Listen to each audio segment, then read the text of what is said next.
बिस्मिल्लाहिर्रहमानिर्रहीम। मोहतरम नाज़रीन और डीवीटी के हवाले से हमारे साथ शामिल होने वाले डिजिटल वीडियो ट्रेनिंग के तमाम स्टूडेंट्स को मैं खुशामदीद कहता हूँ।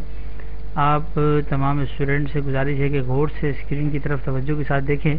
आज हम कोरल ड्रा में काम करने के दौरान इसके टॉपिक नंबर 25 यानी ब्लेंडिंग के बारे में समझने और पढ़ने की कोशिश करेंगे, इसलिए कंसंट्रेशन मस्ट है। देखिए, ब्लेंड कहते हैं दो चीज़ों के मिलाने को। जैसे कि इससे पहले जब हम कलर फिलिंग की बात कर रहे थे फाउंटेन फिल में, तो आपको याद होगा कि वहाँ हमने दो कलर्स को मिलाया था, तो उसे कलर ब्लेंड का नाम दिया गया था। लेकिन अगर हम चाहते हैं कि हम दो ऑब्जेक्ट्स को मिलाएं, तो एक ऑब्जेक्ट देखिए आपने अलग से बनाया, दूसरे ऑब्जेक्ट को देखिए हमने अलग से डिज़ाइन किया, तो इन दोनों ऑब्जेक्ट्स को अगर हम मिलाना चाहें आपस में, तो इनको जो मिलाने का प्रोसीजर है इसे ब्लेंड इफेक्ट कहते हैं।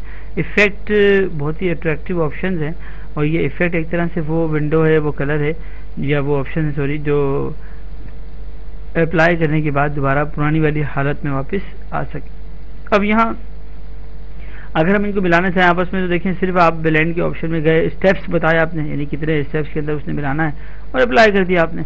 अब इससे हुआ ये कि देखिए नोट कीजिएगा गौर से तवज्जो के साथ, वो एक स्टेप को दूसरे स्टेप के साथ जोड़ रहा है ब्लेंड की मदद से। स्टेप्स की क्वांटिटी भी आपकी मर्जी की, आप चाहें तो सिर्फ 5 स्टेप रखते तो वो सिर्फ 5 ही में ब्लेंड करके आपको दिखाता, और अगर आप कहते हैं कि हमें 3 स्टेप में चाहिए, तो वो 3 स्टेप में ब्लेंड करके आपको इसका विजिबल एरिया दिखाएगा।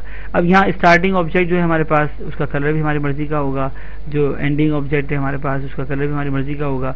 और ये देखें यहाँ पर 3-4 काम कर रहा है। पहला काम तो ये हो रहा है कि रेड को ब्लैक में कन्वर्ट कर रहा है, दूसरा काम ये है कि वो एलिप्स को रेक्टेंगल में कन्वर्ट कर रहा है, और तीसरा काम ये है कि वो नोट कीजिएगा गौर से तवज्जो के साथ कि यहाँ जो है वो एक ऑब्जेक्ट की शेप को दूसरे ऑब्जेक्ट की शेप में तब्दील कर रहा है। तो ये शेपिंग का भी काम एक तरह से यहाँ हम कर रहे हैं इससे ब्लेंड की मदद से। किसकी मदद से?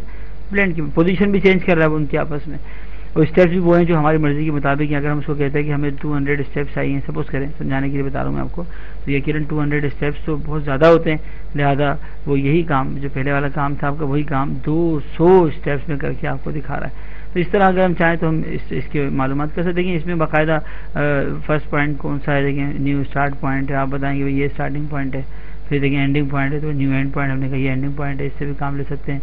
अगर हम चाहते हैं कि वो ब्लेंड इफेक्ट ख़त्म हो जाए, तो इफेक्ट में जो भी इफेक्ट आप लगाते हैं ना, उसको ख़त्म करने के लिए हम एक ऑप्शन यूज़ करते हैं, उसका नाम क्या है? Clear blend. अब देखिए क्लियर ब्लेंड करने के बाद ऐसा हो गया जैसे कभी ब्लेंड इस्तेमाल नहीं हुआ इसके ऊपर। कोरल ड्रा में काम करने के दौरान अगर हम दो ऑब्जेक्ट्स को आपस में ब्लेंड करवाना चाहें, तो हमारे पास पाथ ब्लेंडिंग के नाम से भी एक ऑप्शन मौजूद है। जैसे कि देखें हमने कहा ये वो पाथ है जिसके ऊपर हम इसे चलाना चाहते हैं, यानी कि जिसके ऊपर हम इसे ब्लेंड करवाना चाहते हैं। तो देखिए यहाँ तवज्जो के साथ देखिए स्क्रीन पर डबल क्लिक करके पाथ को ख़त्म किया आपने। अब ये वो पॉइंट है जहाँ से स्टार्टिंग को डिसाइड इस तरह होता है कि अगर हम ब्लेंड करना चाहते हैं, देखिए ब्लेंड की विंडो खोल के हमने जो है वो जो दोनों ऑब्जेक्ट थे हमारे पास, इन दोनों को देखिए आपने जब सेलेक्ट किया तो अप्लाई करने पर ये ब्लेंड अप्लाई तो हो गया, लेकिन पाथ के ऑप्शन में जाके हमने न्यू पाथ की मदद से बताया कि ये वो पाथ है जिसके ऊपर इसे हम ब्लेंड करवाना चाहते हैं।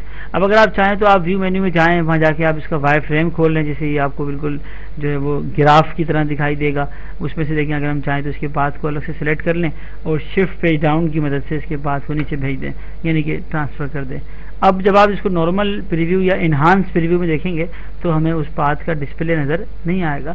अब देखिए यहाँ ये एडवांटेज है कि आपने कहा कलर ख़त्म हो, ब्लू पे शिफ्ट दबा के आपने एंडिंग ऑब्जेक्ट को रिसाइज किया, तो देखिए फर्स्ट ऑब्जेक्ट पे इसका डायरेक्टली असर पड़ा, और ये इस तरह ब्लेंड की मदद से ये मिलते हुए नज़र आ रहे हैं। अगर हमने स्टार्टिंग पॉइंट को सिलेक्ट किया और शिफ्ट दबा के उसकी साइज देखिए स्टाइल इस तरह कर दिया, और एंडिंग पॉइंट को और स्टार्टिंग पॉइंट का भी स्टाइल चेंज किया, साइज देखें इस तरह। और अब अगर हम चाहें कि वो मिलें लेकिन ज़रा मतलब रोटेट स्टाइल में, तो उनकी रोटेशन का कंट्रोल भी हमारे हाथ में है, 45 कर दें, तो देखिए वो जब आप ब्लेंड को सिलेक्ट करेंगे ना, उस टाइम देखिए ब्लेंड को सिलेक्ट करके आप अगर चेंजिंग करना चाहें तो स्पेसिंग वगैरह की चेंजिंग भी यहाँ हो सकती है। एक ऑब्जेक्ट को सिलेक्ट कर लेंगे आप अलग से, देखें किसी एक ऑब्जेक्ट को ब्लेंड के, तो उस एक ऑब्जेक्ट के अंदर आप मजीद भी एडिटिंग कर सकते हैं। ये ब्लेंड का इफेक्ट मैं आपको समझा रहा हूँ। देखिए इसमें और भी एडवांटेजेस हैं।